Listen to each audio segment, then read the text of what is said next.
মমতা বন্দ্যোপাধ্যায়ের লুম্পেন বাহিনী, লুঙ্গি বাহিনী, ঠ্যাঙাড়ে বাহিনী গতকালকে পুলিশের সঙ্গে একই সঙ্গে যেভাবে নারকীয় হত্যা লীলা চালাবার চেষ্টা করেছিল, লোকের কাছে স্পষ্ট হয়ে গেছে যে মমতা বন্দ্যোপাধ্যায়ের সঙ্গে পুলিশ আর ক্রিমিনাল ছাড়া আর কেউ দাঁড়িয়ে নেই।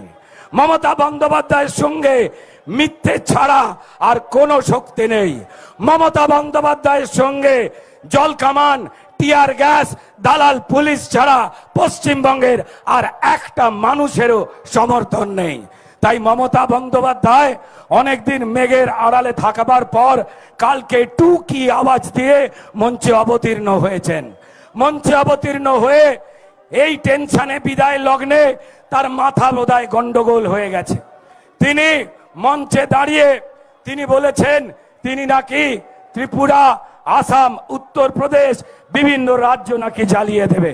মমতা বন্দ্যোপাধ্যায় মুখ্যমন্ত্রীর চেয়ারে এখন আপনি হাতল আঁকড়ে কোন রকমের টলমলে অবস্থায় যে বসে রয়েছেন, তো সেই অঙ্কটাতেই বলি যে মমতা বন্দ্যোপাধ্যায় সাবধানে থাকুন। আপনি যেভাবে অরাজকতা তৈরি করে, যেভাবে মানুষের জীবন নষ্ট করে, যেভাবে মানুষের প্রতিবাদকে আটকে দিয়ে আপনি পশ্চিমবঙ্গে আপনার তৃণমূলের লুম্পেন বাহিনীর চাল, ডাল, চাকরি, আবাস, শান্তি, ভোট, প্রাণ সব লুটের পরেও যে জায়গায় আপনি পশ্চিমবঙ্গকে জ্বালিয়ে পুড়িয়ে ছারখার করে দিয়েছেন, আপনার এখনো আশ মিটছে না, তাই না? আর সেই আশ মেটাবার জন্য আপনার রক্ত লোলুপ চেহারার যে নেশা, সেই নেশাতে আপনি ভারতবর্ষের অন্যান্য রাজ্যকে জ্বালাতে চাইছেন, যেভাবে জামাতে ইসলামীরা বাংলাদেশের বা অন্যান্য উগ্রবাদী সংস্থা অন্যান্য জায়গায় ভারতবর্ষে দেশ জ্বালাতে চায়, মানুষকে জ্বালাতে চায়, মানুষকে খতম করতে চায়। মমতা বন্দ্যোপাধ্যায়, আপনার এই উগ্রবাদের স্বপ্নই থেকে যাবে। তার কারণ মমতা বন্দ্যোপাধ্যায় আপনি কথায় কথায় নিজে বলে দিচ্ছেন যে বাংলাদেশের ভয় আমাকে দেখাবেন না। আমি আপনাকে সতর্ক করে দিয়ে একটা জিনিস মনে করিয়ে দিচ্ছি মমতা বন্দ্যোপাধ্যায়, ভারতীয় জনতা পার্টি আমরা কিন্তু আপনাকে বাংলাদেশের ভয় দেখাচ্ছি না। মমতা বন্দ্যোপাধ্যায়, আপনি নিজেই বাংলাদেশের ভয় পাচ্ছেন, কারণ আপনি প্রথমেই খেলা হবে বাংলাদেশের স্লোগান চুরি করেছিলেন, তারপর জয় বাংলা বলে বাংলাদেশের স্লোগান চুরি করেছিলেন, আর এখন আপনারই অনুপ্রেরণায় পশ্চিমবঙ্গের নিরপেক্ষ মানুষ, পশ্চিমবঙ্গের অরাজনৈতিক মানুষ তারা বাংলাদেশের সাম্প্রতিক ঘটনাকে আপনার নেশাতেই উদ্বুদ্ধ হয়ে একটু ইন্সপায়ার হয়ে আপনাকে বাংলাদেশের ঘটনা উপহার দিতে চাইছে। ভারতীয় জনতা পার্টি চাইছে না। আমরা গণতান্ত্রিক পদ্ধতিতে বিশ্বাস করি।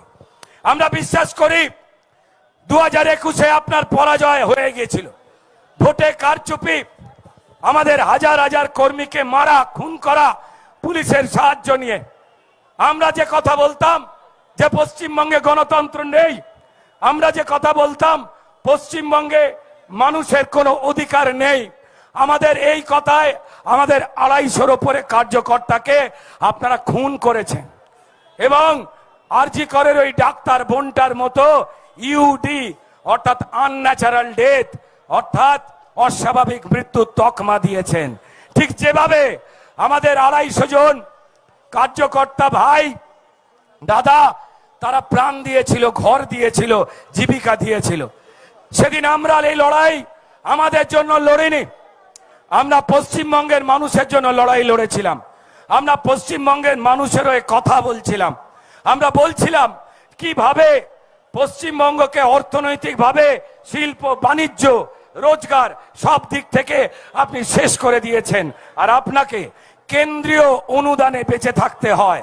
কিন্তু আপনি কেন্দ্রীয় অনুদানের কথা যাতে ভারতীয় জনতা পার্টির কার্যকর্তারা পশ্চিমবঙ্গের মায়েদের, বোনেদের বলে দিচ্ছিল বলে আপনি আপনার পুলিশ এবং আপনার ক্রিমিনালদের দিয়ে খুন করিয়েছেন, এবং এই পুলিশকে দিয়ে ঠিক আরজি করের বোনটার মতো ইউডি অর্থাৎ আনন্যাচারাল ডেথে পোস্টমর্টম করিয়েছেন বা মামলা রুজু করিয়েছেন।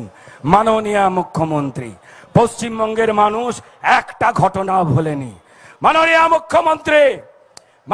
মুখ্যমন্ত্রী এই আরজি করের ঘটনা ছিল সলতে, একটা বোমের যেমন সলতে থাকে, যে সলতে আপনি সিপিএম এর অপশাসনের সময় এই পুঞ্জীবিত বারুদকে সিঙ্গুর নন্দীগ্রামের সলতে দিয়ে জ্বালিয়েছিলেন, ঠিক তেমন এই আরজি করের সলতেতে অনেক বারুদ জমা হয়েছিল।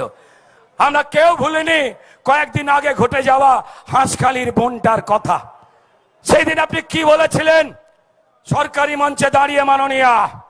মাননীয় মুখ্যমন্ত্রী, সেদিন আপনি আমাদের ওই বাচ্চা বোনটাকে সরকারি মঞ্চ থেকে অসম্মান করে বলেছিলেন, তার চারিত্রিক বিষয় নিয়ে প্রশ্ন তুলেছিলেন। আপনার তৃণমূলের নেতার ছেলে ওই মেয়েটাকে অত্যাচার করে এবং ডেথ সার্টিফিকেট ছাড়া পুড়িয়ে দিয়েছিল। হ্যাঁ, এটা পশ্চিমবঙ্গেই সম্ভব, কারণ পশ্চিমবঙ্গে আপনার রাজত্ব চলছে, চোরেদের রাজত্ব চলছে, আর চোরেরা ক্রিমিনালদের ভালোবাসে, তাই ক্রিমিনালরা এই কাজ করবে। পশ্চিমবঙ্গে ক্রাইম রেট বেড়ে যাচ্ছে। বাড়ির যারা ছেলে মেয়েরা রয়েছে তাদেরকে আপনি ক্রাইমে উদ্বুদ্ধ করাচ্ছেন। মাননীয় মুখ্যমন্ত্রী, আপনি পশ্চিমবঙ্গের নির্লজ্জ সেই মুখ্যমন্ত্রী, সারা ভারতবর্ষে কেন সারা পৃথিবীতে যার জুড়ি মেলা ভার। আপনি নির্লজ্জ ভাবে মানুষের চাল ডাল রেশন চাকরি প্রাণ জীবন যারা চুরি করে আপনি তাদের বীর বলেন। আপনার কাছে গরিব মানুষের চাল ডাল লুট করা ক্রিমিনাল অনুব্রত বীর। আপনার কাছে সন্দেশখালীর মা বোনেদের মান ইজ্জত আর গরিবের জমি লুট করা এই শেখ শাহজাহান বাঘের বাচ্চা।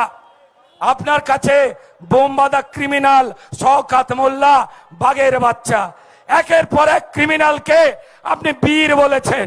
সেই দেখে পশ্চিমবঙ্গে যারা ছুঁচো মারা মস্তান, যারা ঠুনকো মস্তান, তারা ঠিক করেছে যে আমরা তৃণমূল করব। হ্যাঁ, আমাদের দলটার নাম হবে তৃণমূল, কারণ আমাদের প্রত্যেককেই মুখ্যমন্ত্রী মমতা বন্দ্যোপাধ্যায়ের কাছ থেকে বীর উপাধি নিতে হবে।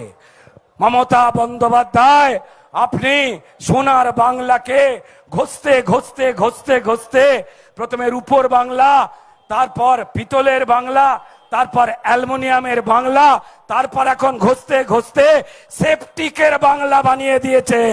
যার হাত পা পড়বে সে সেপটিক, আর তারপর আপনার চরণে, কারণ আপনার পা সরসর করছে, তাই আপনি ভুলভাল কথা বলছেন। স্টেজে উঠে নাচ নাগিরি নাচের মতো ঠস ঠস করে ছবল দেওয়ার চেষ্টা করছেন। মাননীয় মুখ্যমন্ত্রী, জলনোড়া সাপের বিষ থাকে না। আপনি কেন, আপনার দলের প্রত্যেকটা নেতা কর্মী জানে আপনার বিষ আর নেই। এত বিষ আপনি পশ্চিমবঙ্গের মানুষকে ছবল দিয়ে দিয়ে শেষ করেছেন। এখন আপনার ফোনা নাবাবার সময় হয়ে গেছে। তাই আমরা ভারতীয় জনতা পার্টির এই প্রতিবাদ ধর্ণা মঞ্চ থেকে আমাদের যে লাগাতার আন্দোলন আরজি করের বোনের জন্য, পশ্চিমবঙ্গে গণতন্ত্রের শাসন প্রতিষ্ঠা করবার জন্য, এই চোর জোচ্চোর তৃণমূল এবং তার দল দাস চটিচাটা পুলিশ যাতে গণতন্ত্রের প্রতি সামান্য একটুখানি মানবিকতার নজর দেয়, সেই দিকে তাকিয়ে এবং বিচারের পদ্ধতি যাতে সুনির্দিষ্টভাবে হয় এবং কোথাও গাফিলতি না থাকে, দল মত নির্বিশেষে তৃণমূলের যে ক্রিমিনালরা মমতা বন্দ্যোপাধ্যায়ের আঁচলের তলায় লুকোবার চেষ্টা করছেন, তদন্তকারী সংস্থাদের নিরপেক্ষভাবে তাদের হিড় হিড় করে টেনে পরিষ্কার তাদের গলাদের মধ্যে পাঠাবার জন্য আমরা সেই দিন প্রতীক্ষায় করছি। কেউ কেউ বলছেন যে ভাই আর কত সময় লাগবে, এত তাড়াতাড়ি। আমার তাদের উদ্দেশ্যে একটা লাইন না বলেই পাচ্ছি না, যে যারা তাড়াহুড়ো করছে তাদের জন্য বলি, জলদি যারা চাইছো বিচার তারাও যেন প্রমাণ হাওয়া ধাঁ। জলদি যারা চাইছো বিচার তারাও যেন প্রমাণ লোপাট করলো যারা, জেনেও তো নাম বলছো না। জাস্টিস হয় প্রমাণ দিয়ে, প্রমাণ লোপাট দিনের দিন, সবটা জেনে নেকার মতন বাজিও না আর ম্যান্ডোলিন। ভাই ম্যাজিক তো নয়, লাগবে সময়। সব ক্রিমিনাল জোট বেঁধে সরকারি এই তরকারিতে